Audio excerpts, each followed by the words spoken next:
If you don't listen to Mumford and Sons, you are missing out. Oh my gosh. Between videos, I was listening to Babel. Such a good song. Totally doing that next week for Song of the Week. We are going to be doing section 4.2, graphing linear equations. This will be a little bit longer of a video, but I don't think anything's going to be over your head. But there are 3 separate concepts, so we'll get moving.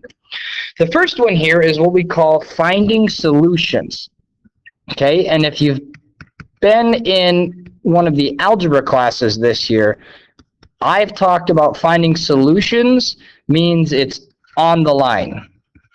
Okay, because this equation at the top here, this is a line.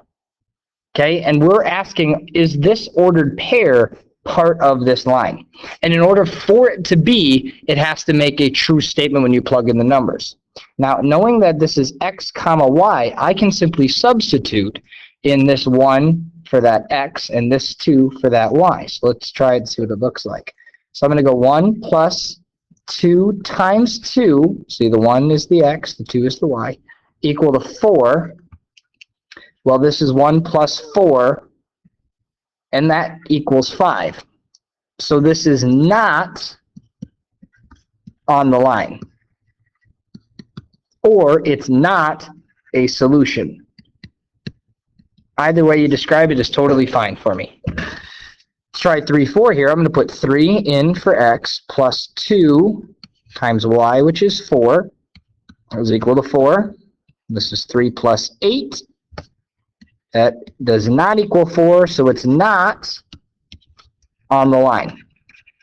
And finally, the last one here, if I'm going to put in 0 for x and 2 for y, well, this is 0 plus 4. And there we go. We have a solution. So this is on the line, which means that the line runs through the ordered pair 0, comma 2. And that's important because what we're going to be doing in a little bit here when we're graphing these things. So I want you to try these on your own. And we're back.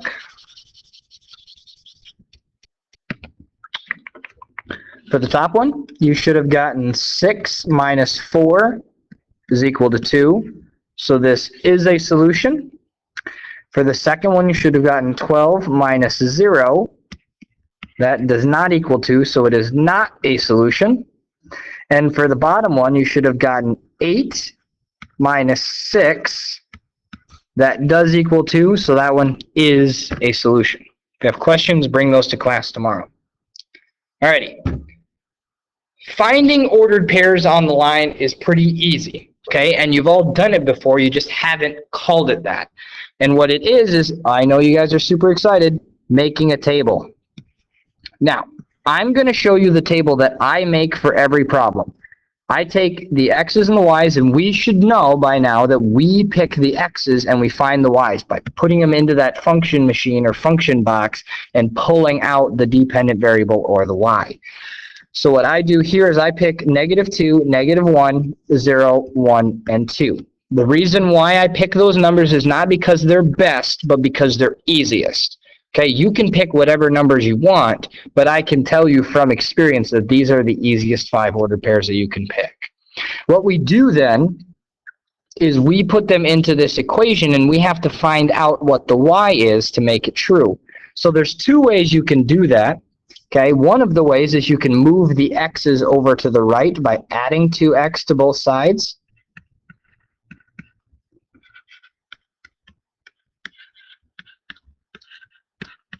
You can do that, and then it's easy to plug in. Or you can simply plug in the numbers. So I'm going to look at this -2 first, and I'm going to put that in for x, and I get -2 times -2 plus y is equal to -3.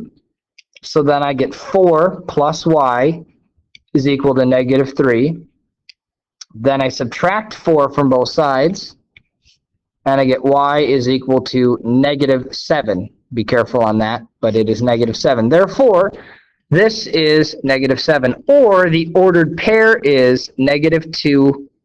Don't do that. Is -2, comma, -7. These mean the same thing. Now, for the sake of simplicity and speed, I'm going to pick this one up here for this problem. However, if you do it the other way, you just simply plug this into the blue equation. That's perfectly fine, and there's nothing wrong with that. It's just a little bit slower. So I'm going to take this one here. So I'm going to go y equals -3 plus 2 times -1. Okay, that's -3 minus 2, or plus a -2, so that should be -5. For 0, I'm going to go y equals -3 plus 2 times 0. Well, that's 0, so this should be -3. And by now, I hope you can see the pattern. We're increasing by 2 each time. So this is -1, and this is 1. Okay? Tons of different ways to work through this. But what you need to know is these are ordered pairs. -1, -5 is an ordered pair. Okay? So when we're doing tables, we've been doing those for a couple of years now. We don't do those just because. They're very, very useful. That's 6 minutes. I'm going to run a little long here. Okay. I would like you to find ordered pairs for this equation here. So pause it and give this a try. I'm rushing a little bit to try to make sure we get everything covered here. So I know you guys just love it when the video's over 10 minutes. Okay, for this one, I would have gotten the opposite of x, or -1x, depending how you thought of it, would be 2x, or 2, sorry, plus 3y equals 6. Now you would have gotten a fraction here, so you would have gotten 3y equals 4 divided by 3, and y would have been 4 divided by 3, or a decimal, depending how you thought of it. Okay, for the rest of them, this would have been 5/3. This would have been 6/3, or 2. This should have been 7/3, and this should have been 8/3. I did not mean to give you one with a bunch of fractions in it, but I think that you guys are perfectly capable of solving that. If you have questions, bring them to class. Now, in order to graph it, I'm going to slide this down here. In order to graph it, we're going to do what we just did, except we're going to take those ordered pairs and put them on a graph. So I'm going to make my XY table. Whoa. Little janky. And I'm going to just plug these into the equation and solve. So I'm going to go 3 times -2 plus 2. That's -6 plus 2. That's -4. 3 times -1 plus 2. That's -3 plus 2. That's -1. 3 times 0 plus 2. That's 0. Plus 2 is 2. Oh, I see the pattern. We're going up by 3s. So that's 5. And that's 8. The beauty of graphing now is that if we did it right, it will make a line. If we didn't do it right, it will not make a line. So I like checking answers. There's your check. So for this one, I'm going to go back 2 and down 1, 2, 3, 4.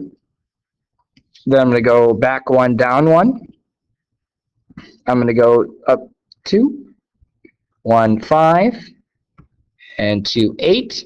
And just as I thought, it looks like we are going to have a pretty good line right there. Make sure we put our arrows to imply the line goes on forever, and we're done.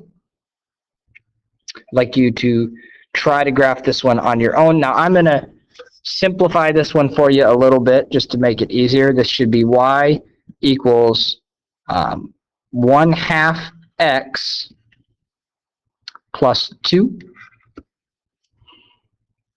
So now pause it and give that a try. You can do the top equation or the second one, whichever makes more sense. Alrighty. Your table should have looked something like this. So it should have been -2, that's -1, plus 1 is 1. -1/2 should have been 1.5 or 1.5. 0 should have been 2. 2.5. If you did fractions here, that's totally fine. And 3. So -2 ones here. Negative 1, 1.5 is there. 2, 2.5, and 3. And our line should have looked something like this. Okay, main key is make that table, and then the graph comes pretty easily. How are we doing on time?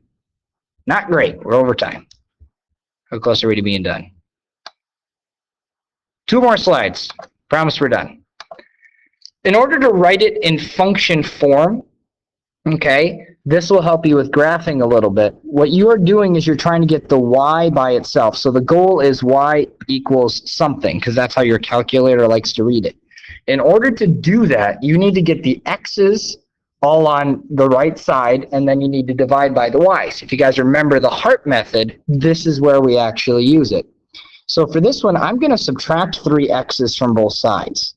Okay? Important to remember, these cannot be combined, apples and oranges. So I'm going to get 3y is equal to, I'm going to put the x first, but you can put it in either order, negative 3x plus 6, okay, because that's a positive 6 there.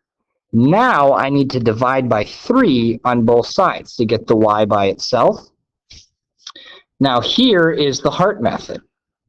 Remember that? So we go negative 3 divided by 3, and then we go 6 divided by 3. So I get y equals negative 1x plus 2 after the Hart method.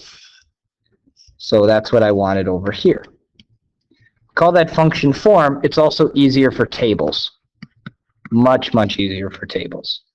Down here on the bottom, the same thing. I need to get the x's all to the right, so I'm going to add 2x to both sides. Once again, I'm going to write the x first on the right, just because, but you can write it second. And now I'm going to divide by 2 on both sides. And I do the Hart method. Okay, so I'm going to get y equals 2 divided by 2 is 1x. 4 divided by 2 is 2. So there's my function form. All right, I want you to pause this and give it a try. And bring these to class tomorrow. This is your homework. Okay, these should have ended up being y equals negative 1/2 x plus 2. Okay, because that's a 1x. And down here on the bottom, this should have been negative 2/3 x plus 3. If you didn't get those right, we'll talk about them in class tomorrow. Alrighty, sorry that took a little bit long. There's the assignment we're going to work on class. The next one will be shorter, I promise.